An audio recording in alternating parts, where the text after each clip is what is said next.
आवाज आवाज नहीं आ रही। तकनीकी खराबी की वजह से और जिस समय चुनाव को लेकर नेट पे काफ़ी हाँ जी। वो है, तो कनेक्टिविटी हमारी आपकी हो जा रही। तो हमारा सवाल वही था साहब की चलिए ठीक है, यूपी में आपका सवाल मैंने ये सुन लिया था। आपका सवाल जी, जी। ठीक था एंड वो अच्छा सवाल था, लेकिन मैं ये कह रहा जी, था कि जी, देखिए, जी। यह चुनाव ऐतिहासिक महत्व का लिए हुए है। जी, पहली बात तो है, इस चुनाव में फिर से हमारे देश में जो भारतीयता है, जी। जो हिंदुस्तानी पन है लोगों में, वह फिर से धर्मनिरपेक्षता और सेकुलरिज्म जी, आप देखेंगे वो स्थापित हुई। अच्छा, इस बिल्कुल। स्थापना में अगर जी, कोई नायक है, मुख्य जी, नायक है, जी, मैं राजनीतिक दलों की भूमिका मानता हूँ, लेकिन कोई मुख्य नायक है तो आम आदमी है, आम जी, आवाम है, और जिसमें अनपढ़ भी हैं और जी, जिसमें पढ़े लिखे भी लोग हैं। इसका बिल्कुल। एक बड़ा रेंज है। जी, और उन्होंने कहा है कि हम लोग इस तरह के जो विभाजन की कोशिश हो रही है, उसको बिल्कुल। अस्वीकार करते हैं। दूसरी बहुत वजह यह है कि यह मोदी जी की जो नीतियां हैं, कारपोरेट को मदद देने और आम आदमी के जिंदगी को दुश्वार करने की, जी, और बड़े पैमाने पर जो बेकारी है, महंगाई है, असुरक्षा है, बिल्कुल। उसको भी लोगों ने ध्यान में रखते हुए ये माना है कि मोदी की जो सरकार है वो योग्य सरकार नहीं है। इसीलिए आप देखिए, कहाँ ये लोग 400 पार की बात करते थे, अब तो 245-50 के इर्द गिर्द ये पहुंच जाए, इसी पर इनकी पूरी ताकत लगी हुई है। तो मैं ये कह रहा हूं कि यह बहुत हिस्टोरिक इसलिए है कि अगर नरेंद्र मोदी जी के लिए व्यक्तिगत तौर पर यह हिस्टोरिक है, जी, जो वो सोचते थे या उनका जो क्लिक सोचता था कि जी, भारत का इतिहास नरेंद्र मोदी से शुरू हुआ है और नरेंद्र मोदी से ही भारत का इतिहास खत्म हो जाएगा, तो जी, हिंदुस्तान की अवाम केरल से लेकर के जम्मू कश्मीर तक, आपको पश्चिम और पूरब तक हर जगह ये एहसास दिलाया है कि हम हजारों साल के संस्कृत के लोग हैं। हमने बड़ा कंट्रीब्यूशन अपने संस्कृत विज्ञान और ज्ञान में किया है। और इस तरह से कोई अगर आके कहे कि मैं तो बायोलॉजिकल ही नहीं हूं, हर स्पीच में हिंदू मुसलमान, हद तो तब हो जाती जब आप यह बात कहते हैं कि एक्सरे किया जाएगा, आपका मंगलसूत्र ले लिया जाएगा, आपकी 2 भैंस है, 1 भैंस ले लिया जाएगा, आपकी संपत्ति छीन के बांट दी जाएगी। हम इस बात पर जरूर चिंतित थे कि हिंदुस्तान में जो एक बड़ा हिस्सा है, जो सचेत है, वह जो मोदी के साथ कभी हुआ भी करता था, वह भी दुखी था कि ये जो कुछ भी मोदी बोल रहे हैं, ये उनका व्यक्तिगत स्तर दिखाता है, प्रधानमंत्री का स्टेचर ये नहीं होता है। तो यह तो प्रमाणित हो गया कि कोई व्यक्ति बहुत दिन तक लोगों को बेवकूफ नहीं बना सकता। और इस बार लोगों ने क्षेत्र में इमरजेंसी के दौरान मैंने देखा था, साउथ कांग्रेस के साहब साथ एक खड़ा बात था। क्लियर हो गई कि जो और मैं एक हिंदुत्व बात का जो खत्म कर दूं, मैं बात जी, खत्म कर दूं, नॉर्थ उनके विरुद्ध था। इस बार आप जी, देखेंगे कि एक पूरा वॉयस, अभी जी, वोट की क्या परसेंटेज है अभी नहीं आया है, जी, लेकिन एक पूरा वॉयस हिंदुस्तान का खड़ा हुआ है, भारत का खड़ा हुआ है, जो जिस वॉयस ने मोदी की राजनीति को और उनके जो बड़े बड़े इस तरह के विभाजनकारी वक्तव्य थे उसको नकार दिया है। यह जो जी। चुनाव है 2024 का, यह ऐतिहासिक चुनाव है, और दुनिया में और भारतवर्ष में भी यह बहुत लंबे अरसे तक याद किया जाएगा। ठीक है, अब जैसे अभी आपने अपने उसमें व्यू में और वक्तव्य में ये कहा कि तमाम इस बार का जो मैसेज है वो सेकुलरिज्म और जो ये फोर्सेस ताकत है जो कम्युनल फोर्सेस थे उनको रोकने का ये चुनाव कहलाएगा। तो जो मैंडेट आ रहा है, ये जो भी रुझान अब जो ट्रेंड्स जो थे और जो अब रिजल्ट में बदल रहे हैं, तो वो एक बड़े बदलाव, एक धर्मनिरपेक्ष जो बाबा भीमराव अम्बेडकर जी की और जो भारतीय संविधान की मंशा थी, उस ओर ले जा रहे हैं। और नहीं, मैं आपको इस बीच में टोक रहा हूँ। बात जी, केवल सेकुलरिज्म और संविधान तक नहीं। जी, भारतवर्ष में देखिए, संविधान और सेकुलरिज्म को लोग बहुत नैरो कंसेप्ट में समझते हैं। जी। हमारे देश में बौद्धिक जो परंपरा थी, हुँ, जो दर्शन की परंपरा थी, वह वैदिक भी थी, वह श्रमण भी थी, वो लोकायत की थी, और बाद में उसी परंपरा में भारत में इस्लाम भी आके जुड़ा। जी, यह जो हमारे देश की बौद्धिकता थी और सामाजिकता में जो एक दूसरे से मैत्री भाव था, जी, इस पूरे प्रश्नों को राष्ट्रीय आंदोलन ने गांधी जी की अगुवाई में सजो के आगे खड़ा किया। दुर्भाग्य था कि हम एक नहीं रह सके, और वह भी जी, एक ब्रिटिश इम्पेरियलिज्म की चुनो जो उसने डिविसिव पॉलिटिक्स को हिंदुस्तान में बढ़ाया, उसकी वजह से हम नहीं रह पाए। और उसमें आरएसएस की भी एक बड़ी भूमिका थी, केवल महज जिन्ना की ही नहीं, आरएसएस की भी बड़ी भूमिका थी। बहुत सारे पक्षों में गलतियां हुई, बावजूद इसके जो अपनापन था इस इंडियन सब कॉन्टिनेंट में, वो तब भी था, आज भी है। और विभाजन हमने राजनीतिक तौर पर किया, लेकिन हमारी जो सांस्कृतिक सामाजिक धरोहर है, जब इस पर चोट होता है तो लोग उसको अस्वीकार कर देते हैं। वही अस्वीकृति है। इसको बहुत छोटे दायरे में हम इसको न देखें, इसका बहुत बड़ा फलक है।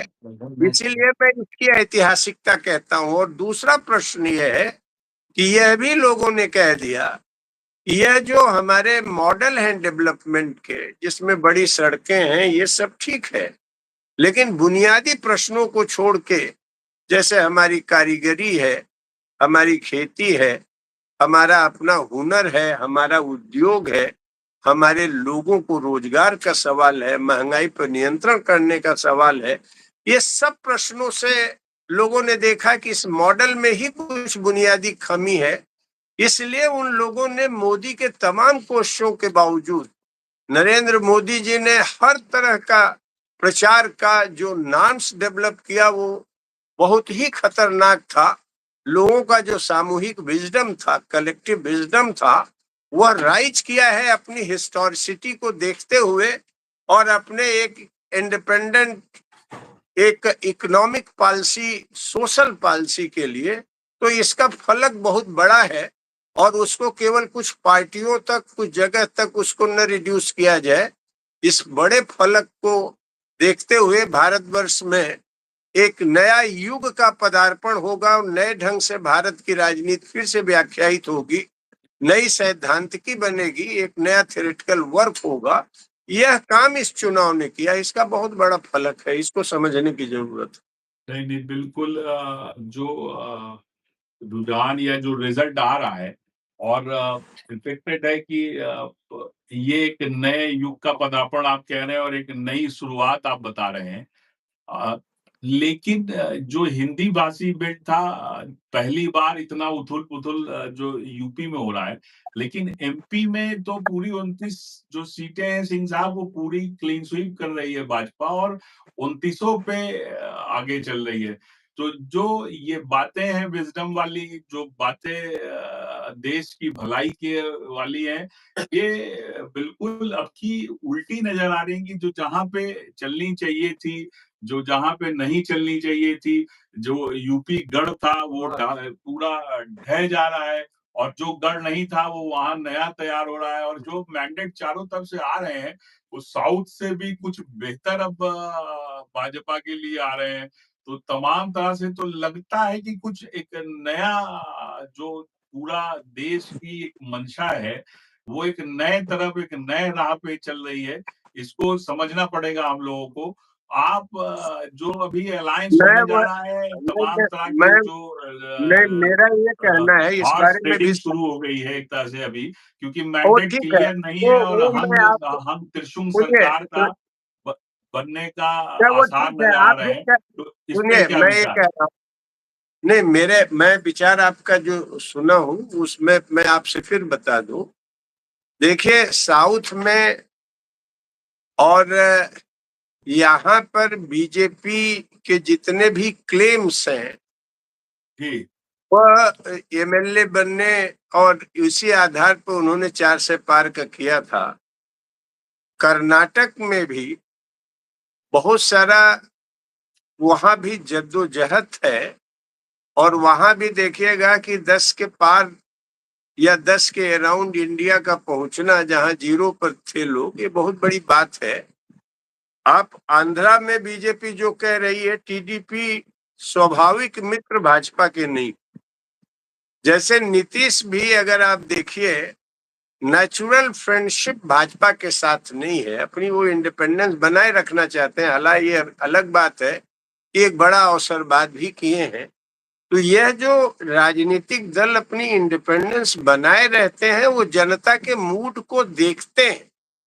इसीलिए आप देखिएगा बीजेपी अगर 245 या 50 तक जाती है तो जो भी वह कोशिश करेगी सरकार बनाने का, मैं तो यह मानता हूं कि अभी जो 2 बिंदुओं पर हमारी लड़ाई केंद्रित है, एक तो हमारी अपनी भारतीयता की लड़ाई है जो हिंदुत्व फिलॉसफी के खिलाफ है, और दूसरी लड़ाई रोजी रोटी महंगाई के खिलाफ, दवा के लिए, बेहतर जिंदगी के लिए। इस दोनों लड़ाई के लिए एक राष्ट्रीय माहौल बना है और सरकार बनाने के, मेरी अपनी व्यक्तिगत राय है, मैंने जो लोग हमसे बात कर रहे हैं उनसे मैं कह रहा हूं, सरकार बनाने के जोड़ तोड़ और जद्दोजहद में अभी फिलहाल, अब 5 बजे तक क्या पूरा परिणाम आता है देखना बाकी है, क्योंकि अभी मुझे जो सुबह में मालूम हुआ कि मोदी जी भी बनारस में पीछे चल रहे थे। मैं देख नहीं पाया पूरे चुनाव को, लेकिन मुझे जो खबर नहीं, अब थी। अब 1.5 लाख से आगे हैं। अच्छा चलिए, जो भी लाख हो, पिछली बार 4 लाख कुछ से ज्यादा आगे थे। हाँ, लेकिन वो मार्जिन कम हो गया है, काफी कम हाँ, हो गया। बहुत मार्जिन कम हुआ है, वो भी जी, जी, बनारस जैसी जगह में। तो मैं ये जी। कहना चाहता था, ये जो मध्य प्रदेश है, इन इलाकों में जनता का जो विक्षोभ है वो जी, यह भी देखती है कि हम जाएं किधर। कांग्रेस की जो लीडरशिप है, मैं सबकी बात नहीं कह रहा हूं, जिनको पिछली बार मुख्यमंत्री के बतौर देखा गया, कांग्रेस की अपनी ये इंटरनल मजबूरी है, मैं नहीं जानता, वही मुख्य प्लेयर थी वहां। तो ये जो आर्टिकुलेशन और विश्वास जनता का चाहिए था, वह आर्टिकुलेशन और विश्वास मध्य प्रदेश में नहीं था। राजस्थान में कंपटीशन था, देखिए अच्छा रिजल्ट आया है, लेकिन एक मध्य प्रदेश इनका जिस लेवल पर डिक्लाइन किया है उसको कांग्रेस को एड्रेस करना चाहिए। बिहार में भी देखिए अमूमन लोग सोचते थे कि ज्यादा सीटें मिलेंगी, हालांकि वहां पर लेफ्ट के लोगों ने कुछ अच्छा परफॉर्मेंस किया है। सीपीआईएमएल ने बताते हैं 2 जगह काराकाट और आरा में वो लोग लीड कर रहे हैं। तो मैं ये कह रहा हूं वो इंडिया गठबंधन के ही पार्ट है, लेकिन लालू की परफॉर्मेंस बहुत पुअर है।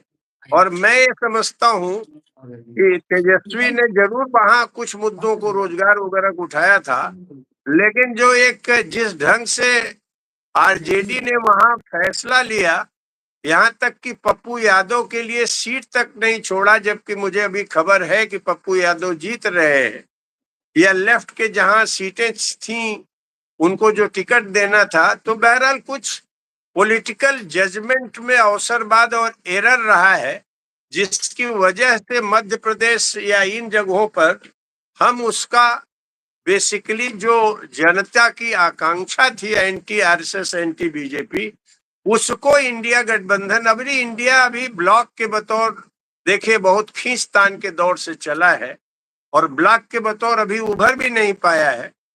तो इंडिया गठबंधन को और भी थ्योरेटिकली क्लियर होना पड़ेगा, एजेंडे को स्पेसिफिक करना पड़ेगा।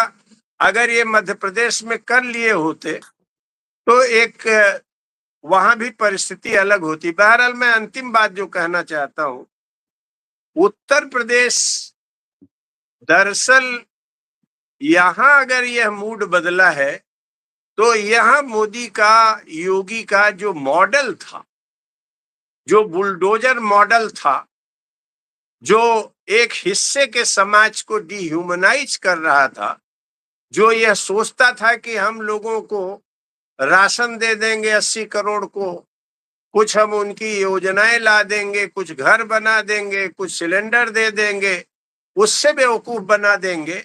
जनता ने इसको स्वीकार नहीं किया।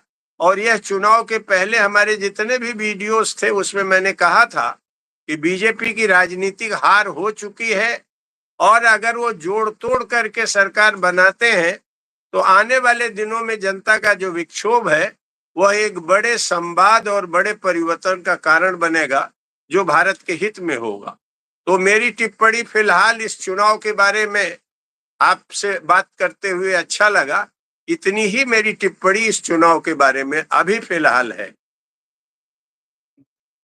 जैसे आप देख रहे थे कि अभी नजरिया द विजन में अखिलेंद्र प्रताप सिंह जी ने पूरे धर्मनिरपेक्षता से लेकर और बुलडोजर नीति तक सब पे प्रकाश डाला और बताया कि जैसा कि इस देश जो भारतवर्ष है, इसकी आत्मा धर्मनिरपेक्षता में, सेकुलरिज्म में और मान्यताओं में बसती है।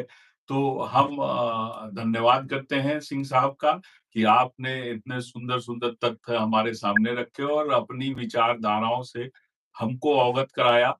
और हम बहुत जल्द आशा करते हैं कि रिजल्ट के एक बाद एक हम आपसे एक जुड़ेंगे। वाक्य और फिर कहना चाहते आपने हैं, पोस्ट अलायंस जी जी जी जी जी एक बताएं सिंह साहब, वाक्य बताएं हम क्या कह कहना चाहते हैं कि इस जी चुनाव में कुछ लेसन्स भी हैं।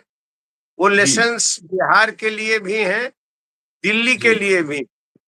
जी दिल्ली में भी जिस तरह की पॉलिटिक्स शुरू की गई और जिस तरह के लूप होल्स हुए, दिल्ली का जिस तरह का समर्थन था इंडिया के लिए, वह जी ट्रांसलेट नहीं हो पाया। तो उस पार्टी को भी जो बड़े बदलाव की बात कर रही थी, हालांकि अधिकांश गलत ही ढंग से बीजेपी ने उनको जेल में डाल रखा है, मेरा कहना आम आदमी पार्टी के बारे में है। इस तरह की पार्टियां भी किसी बड़ी चुनौती लायक अपने को तैयार नहीं कर पाई हैं, और उनको भी, और जो घटक है इंडिया दल के अन्य लोग भी, उनको अपने परफॉर्मेंस पर सीरियसली अगर रिव्यू करें तो आने वाले दिनों में कोर्स करेक्शन हो सकता है। यह मैं एक एडिशन अपनी बात में रख रहा हूँ। अभी क्या संभावनाएं लग रही हैं? अभी तो थोड़ा धुंध बाकी है। देखिए, कश्मीर मैंने सिंह साहब बताया संभावना जी में 2 से 45 ही इनका है, या बिल्कुल 2 ही से आप 50 हो जाएगा। अब कॉन्स्टिट्यूएंट्स जो एनडीए के हैं वो इनके नेचुरल कॉन्स्टिट्यूएंट्स इनसे अलग हो गए हैं। जैसे अकाली दल, वो अलग हो जी गया है।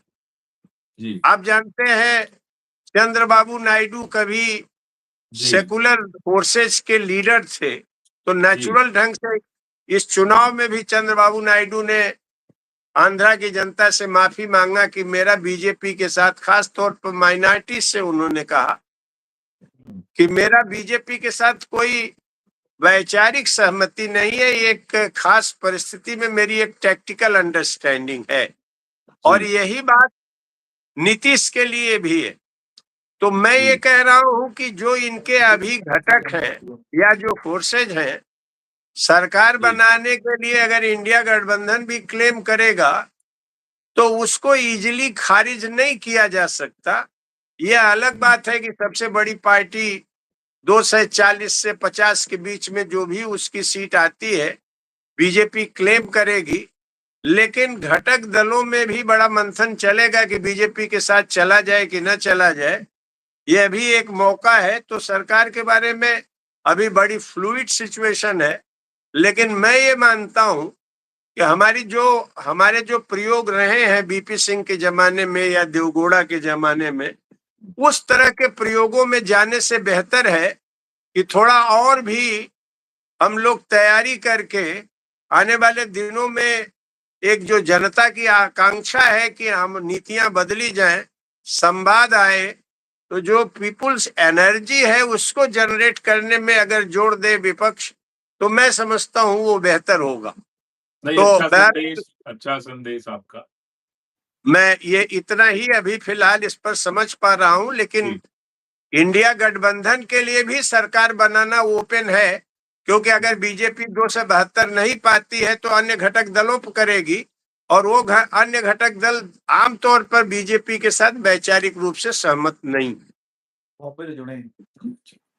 तो हम आपका शुक्रिया अदा करते हैं, धन्यवाद करते हैं, और आप हमारे साथ जुड़े बॉम्बे से, और आपने बिल्कुल अपने विचार रखे। धन्यवाद। नमस्ते।